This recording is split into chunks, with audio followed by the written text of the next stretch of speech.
অনেক তো খেলে মাছ মাংস ডিম, এবার না হয় একটু অন্য কিছু ট্রাই করা যাক। তাই আমি আজকে সয়াবিন দিয়ে বানাবো দারুণ একটি রেসিপি। আর তোমরা তো জানবেই সয়াবিনে প্রোটিন, কার্বোহাইড্রেট, ফাইবার, ভিটামিন আরও অনেক উপাদান দ্বারা গঠিত, যা আমাদের শরীরের পক্ষে ভীষণই উপকারী। তাই ভাবলাম আজকে সয়াবিন দিয়েই কিছু একটা বানানো যাক। তার জন্য প্রথমে আমি 1 বাটি মতো সয়াবিন নিয়ে সেটিকে জলে ভিজিয়ে রেখেছিলাম 1 ঘন্টা মতো। তারপর একটা ভাজা মশলা রেডি করে নেব। তার জন্য আমি এর মধ্যে নিয়েছি জিরে, ধনে, শুকনো লঙ্কা এবং তেজপাতা। সেটিকে কড়াইতে ড্রাই রোস্ট করে নিয়ে এটিকে আমি মিক্সিতে ব্লেন্ড করে নিয়েছি। তারপর 1 ঘন্টা পরে সয়াবিনগুলো ভিজে গেলে সেটিকে জল ঝরিয়ে রেখে দিচ্ছি অন্য একটি পাত্রে। তারপরে ওই মিক্সিং জারের মধ্যেই জল ঝরানো সয়াবিনগুলো দিয়ে তার মধ্যে 1 ইঞ্চি মতো আদা এবং কয়েকটা কাঁচা লঙ্কা দিয়ে সুন্দর করে এটিকে ব্লেন্ড করে নিতে হবে।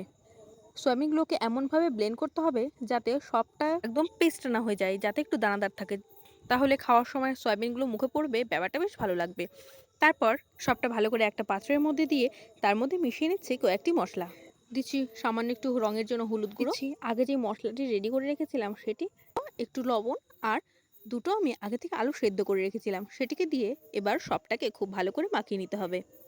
এরপর একটা একটা করে কাঠিগুলো নিয়ে এটিকে চপের আকারে করে নিতে হবে। তাহলে তোমরা বুঝতেই পারছো আমি সয়াবিন দিয়ে একটা নিত্য নতুন রেসিপি ট্রাই করছি।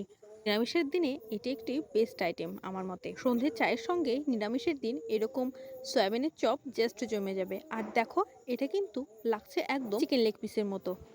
একইভাবে সবটা আমি বেশ সুন্দর করে রেডি করে নিয়েছি। পর একটা বাটির মধ্যে আমি নিয়েছি 2 চামচ মতো কর্নফ্লাওয়ার, সেটিকে আমি জল দিয়ে সুন্দর করে গুলিয়ে রেখেছি। এবার একটা একটা করে স্টিকগুলো নিয়ে প্রথমে কর্নফ্লাওয়ারের মধ্যে সুন্দর করে কোট করে নিয়ে তারপর বিস্কুটের গুঁড়োর মধ্যে কোট করে কড়াইতে পরিমাণ মতো রিফাইন্ড অয়েল গরম করে একটা একটা করে দিয়ে উল্টে পাল্টে সুন্দর করে ভেজে নিতে হবে।